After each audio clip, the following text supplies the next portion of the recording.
الرحمن الرحيم السلام عليكم ورحمة الله تعالى وبركاته وإذن السلام دمان سوماليي meel walbood kala joogtaan dunida daafiyada waqtigii waayahani waxnaada amni amaan ku noolaada nabadgelyo naxariistii raxmaan subxaanahu wa tacaala dushiina ahaato walaalkiin xasan cabdullahi abu salmaan oo idinla mar labaad iyo mar saddexaad ba assalaamu calaykum waraxmatullaahi tacaala wabarakaatu salaan kadib walaalayaal waxaan rabaa in aan insha allahu tacaala haddii allah awoodda la yidhaahdo sheeko taxana ah ee ku saabsan arrimaha soomaaliya gaar ahaana dhulumka soomaaliya ka jira xaqiraada soomaaliya ka jirta iyo waxyaabaha ku salaysan siyaasadda soomaaliya sida loo marin habaabiyey ayaan rabaa inaan ka hadlo iyadoo taxane ah oo marba qayb aan ka soo qaato intuu allah subxaanahu wa tacaala iga garansiiyo soomaaliya dhulumka goormoo soo bilowday muxuuse ka yahay heerkuuse gaarsiisan yahay sideena dadku u aamineen sideena uga tacawudeen sidaasoo kale xaqiraadda soomaaliya dhexdeeda ka jirta waxaan rabaa inaan ka hadlo iyadana markii dhulumka iyo xaqiraadda aan ka hadlo insha allah sheekada iyadaa gadaal iska furfuri doonto waxyaabo kale oo badan ayaa haddii allah awoodda la yidhaahdo aan ka hadli doonaa soomaaliya walaalayaal shalay iyo maanta ilaahay subxaanahu wa tacaala ma abuurin lagumana abuurin geeska afrika soomaaliya waxay jirtaa 1,000 sano iyo ka badan marka sidaa daraaddeed waxaan rabaa dhulumkan goortuu soo bilaabmay iyo sida oo u soo bilaabmay iyo nidaamka uu ku socdo iyo sida uu yahay in aan waxaan rabaa haddii allah awoodda la yidhaahdo intii allah iga garansiiyo aan step by step nigu soo gudbiyo maantana qaybta ugu horreysay oo furitaanka aheyd ayaan rabaa in aan idiin soo bandhigo oo idiin soo yacni gudbiyo soomaaliya walaalayaal waxay ahayd dowlad weyn oo waxay ahayd geeska afrika laga yaqaano la yidhaahdo boqortooyada ajuuraan oo sharafkii cisiga iyo karaamada badan oo soomaaliya ay u kala bixi jirtay iji iyo ajuuraan ayaa soo xukuntay waddankan 700 oo sano qabaa'ilada soomaaliya aad arkaysiin oo horarka ah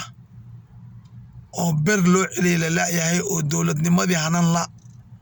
oo iyagu isku muuqdaan oo iyaga isdila oo iyaga isdhaca oo iyaga isdulmiya waxa isku haysay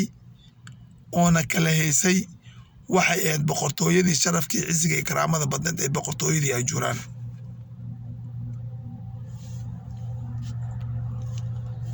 boqortooyadii cisiga iyo sharafka iyo karaamada badneed ee ahayd boqortooyadii ajuuraan markii boqortooyadii ajuuraan meesha ay ka baxday oo asbaab kastaba ha uga baxday ay ka baxday oo boqorkii ugu dambeeyey ee ahaa boqor olol diinle gacanta lagu dhigay loona dhaadhiciyey xabsi ku yaala waddankaasi etoobiya ama abasiiniya soomaaliya waxay ku soo baxday marka agoon oo waxay ku soo baxday haddii allaba kuuroo yahay agoon oo waxay ku soo baxday aan aabba lahayn maxaa yeele qabiil kasta meesha uu degan yahay ayuu maamulayay noocuu doona ha ku maamulo kuwa jiiraanka leh hala dagaalamo ee soomaalida ah ha heshiiyeen noocee doonta aato nolol qabaa'ileed ayay ku nooleed soomaaliya ilaa uu isticmaarkii soo galo afrika markuu isticmaarkii soo galay afrika oo haddii allaba kuu roon yahay geeska afrika gaar ahaan waa tii soomaaliya 1885 lagu soo kala qaybsaday meesha la yidhaahdo baarliif ama baarliin ee waddanka jarmalka shanta waa tii loo qaybiyey nimankii qabaa'ilka ahaa ee deganaa dhulka loo yaqaano soomaalida ama dadka loo yaqaano soomaalida ahaa waxaa loo qaybiyey 5 qaybood. halo Sultan live aan ku jiray waxaan duway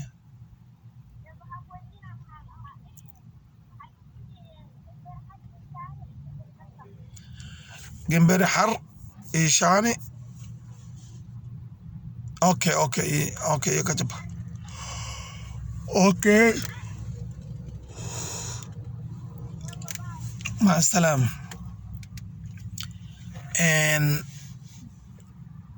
واتي مركز شنتي قيبوت لو قيبيي صومالي مقدشو صومالي هرقيسة صومالي جيبوتي صومالي جيجيجا iyo Soomaali Gaarisa magaalooyinka weyn ay idin sheegaa haddii kale si kale ay idinku dhigan waa Soomaalida koonfureed kuwa waqooyi kuwa Jabuuti kuwa NFD iyo kuwa galbeedka Soomaaliya ha ahaato qabaa'ilkii ayay sidoodii ayay u deganaayeen beledweyne wixii ka koreeya markaan koonfurta ka soo qabto waxay la dhaqan iyo dadnimo ahaayeen waqooyiga galbeedka iyo wixii la midka ah laakiin beledweyne wixii ka soo sokeeya waa dhulka ay maraan wabiyada Soomaaliya waa dad beeraley ah waa dad degan waa dad macnaha haddii allaba ku roon yahay maxayta culus waa dad la xajacle ee waddankooda ka hayso waa dad aan guuritaan badan iyo safar badan aan lahayn waa dad meesha ay degan yihiin loogu yimaado loogana tago looguna yimaado marka sidaa daraaddeed markii saa ay dhacday oo gumaystihii shanta uu u qaybiyey go'aana lagu gaaray nimankan qabaa'ilka ah ee iyaga reer guuraaga ah geela dhaqatada ah in labadan gobol ee NFD iyo gobolka galbeedka Soomaaliya ee Soomaali galbeed loo hadiyeeyo boqortooyadii Abasiiniya oo galbeedka Soomaaliya loo hadiyeeyo oo loogu daray dhulkeeda iyo NFD oo loogu daray dhulkeeda dowladii Kenya oo markaas aan xorriyad haysanin laakiin uu gacanta ku hayo waddanka Ingiriiska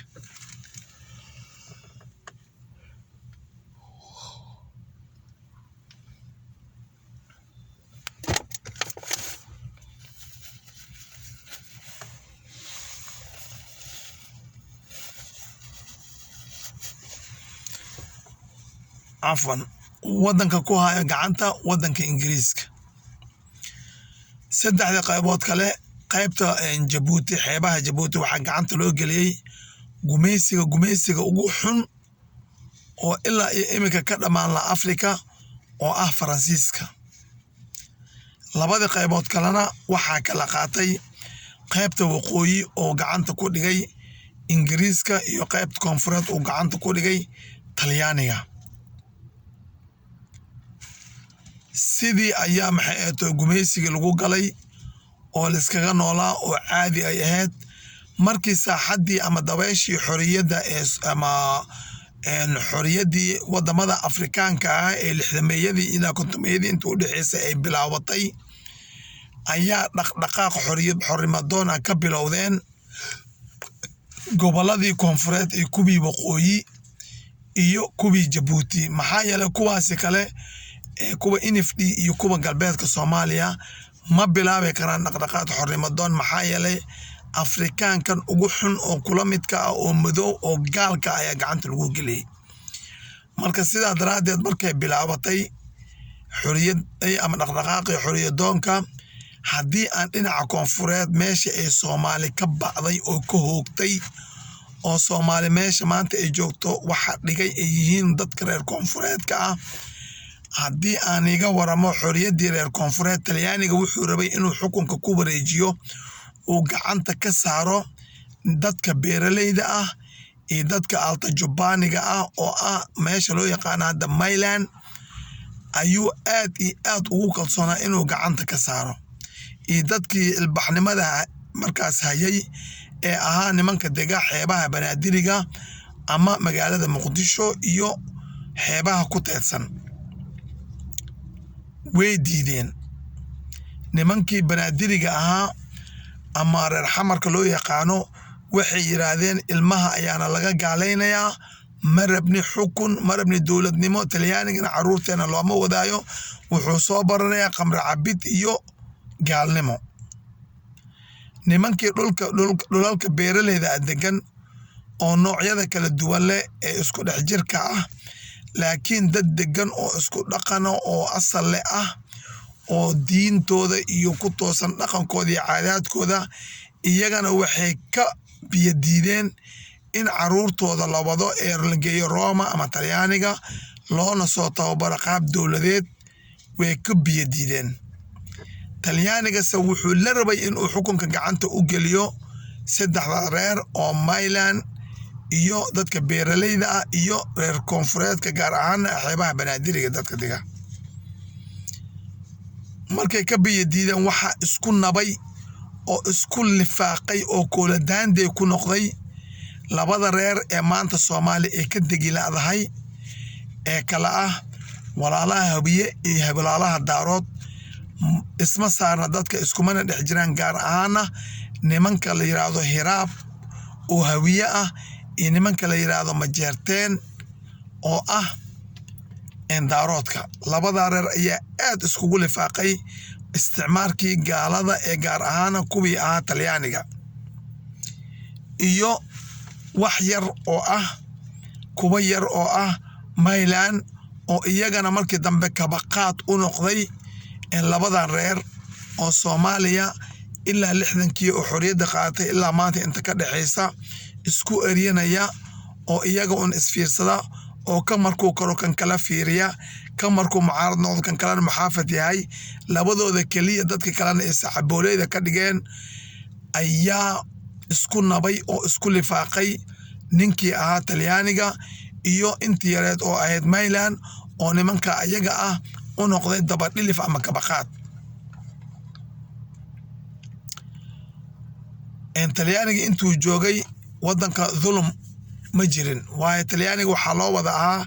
dad u wada siman halgankii xornimadoonka 13kii Israa'iil dib ugu noqdo qabaa'iladooda yay ahaayeen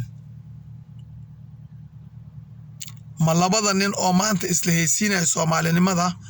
ama markii xukunka Soomaaliya gacanta laga saaray 60kii maroorsaday oo ilaa iyo hadda neebsan la oo dad badan oo badan jahannamo u hoydeen kuwa kalena jidkii jahannamo hayaan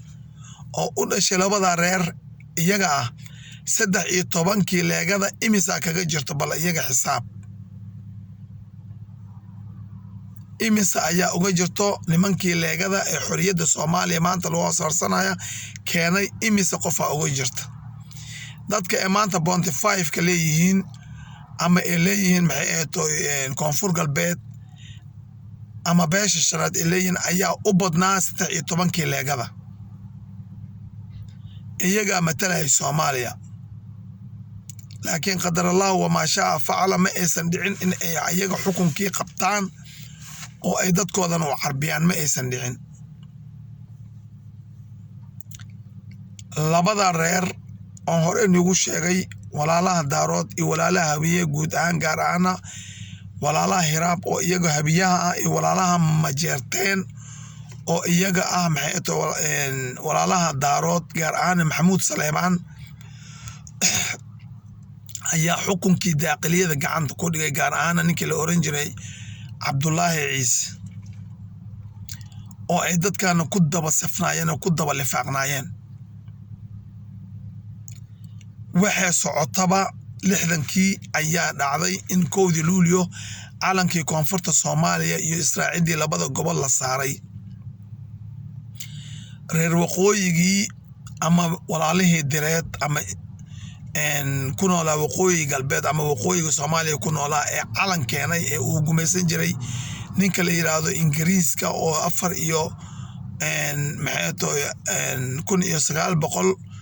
1960kii 26 Juun xorriyadda qaatay 4 maalmood ka hor la sugeen walaalahooda koonfureed ayagoo Soomaali weyn raadinaya ama u hamuun qaba in ay Soomaali ku biiraan ay xuduud meesha ka soo saaraan markii 1 Luulyo ay calankoodii keeneen maxaa ku dhacay reer waqooyi maxaa ku dhacay walaalaha dirta waqooyi maxaa ku dhacay iyo walaalihii kale ee la deganaa maxaa ku dhacay wixii ku dhacay ayaa ku dhacay xukuumad horsi ku dhacay waxaa ku dhacay in madaxweynaha iyo ra'iisul wasaaraha ay qaataan reer koonfureed waxaa cad quureed oo wasiirka maaliyadda loo siiyay maxamed xaaji ibraahim cigaal oo ah ninkii isagu keenay laftiisa gacantiisa u keenay calanka dulumka maalintaasoo bilaabmay dulumka walaalayaal maalintaasoo bilaabmay nimanka maxamuud saleebaan majartan guud ahaan gaar ahaan maxamuud saleebaan iyo nimanka hiraab maalintaas ay dulumka bilaaween in ay is-eryadaan labadooda maalintaas ayay bilaaween oo ahayd 60kii ayay bilaaween dulumka oo Soomaali inteeda kalena waxay istaadeen yaa ugu tunween Soomaali inteeda kale waxa ugu tunween nimanka la yiraahdo Mayland ama Koonfur Galbeed waxay ku aamusiyeen oo ka dhaadhiciyeen oo ka gadeen in ay noqdaan ra'iisul baarlamaanka ugu ra'iisul baarlamaanka waa kan ugu awood badan madaxweynaha iyo dawladda laakiin ra'iisul baarlamaan waxa loo arkay mid daciif ra'iisul baarlamaan lagu qanciyay nimankii iyaga ahaa oo ka soo jeeday Koonfur Galbeed Soomaaliya ama Mayland labadii reer ayaa marka bilaabatay hardankoodii iyo tartankoodii is-eryadoodii ahayd dulumka Soomaaliya meesha uu ka soo bilaabmay waa meeshaas insha Allah taala sheekadeena waa taxane waa baarti 1 ama qaybta koobaad weeye tan khayr fara badan aan ilaa walaalahayga qaaliga Soomaaliyeed la socda sheekadan taxanaha ah dad badan ayaa anfici doontaa walaalaha direed walaalaha Mayland iyo walaalaha kale ee beesha shanaad ay aad iyo aad u anfici doontaa maxaa yeelay labada reer oo xukunka Soomaaliya ayaga isku eryada oo dawladnimadii Soomaaliya legday ee dhulka dhigay ee boqono gooyay ee baabi'iyay ee Soomaali inay iibsadaan oo gataan oo iyaga mooye cid kale aysan jirin raba waa in Soomaalida kale oo ka tira badan waa in ay noqdaan cudud weyn oo labada reer ka hor iman karta waa inay noqdaan cudud weyn oo iska celin karta waa inay noqdaan cudud weyn oo u babacday karta walaalayaal sheekadan la socdo waa taxana hadii Allah awood la yiraahdo dad badan oo fiican ayaga ka dhashay laakiin kuwooda siyaasiyiinta ayaa iimaankii ka tagay oo munaafiqiin oo mujrimiin oo dhaalimiin oo aan wax ay xirinayeen aan jirin Soomaalinimaysan xirinaynin wadaniyadaysan xirinaynin dawladnimay xirinaynin qarannimaysan xirinaynin waxa uu cad kaliya waxa ay dhuuntooda marsiyaan calooshooda way shalaq ku siiyaan oo ay daaro dhaadheer ka dhistaan insha Allah taala sheekadan taxanay noo noqon doonta oo walaalkiin Xasan Cabdalla Abu Salmaan oo idil waqtigii wayaani wacnaada amni amaan ku noolada Soomaaliya. Assalaamu calaykum waraxmatullaahi wabarakaatuh.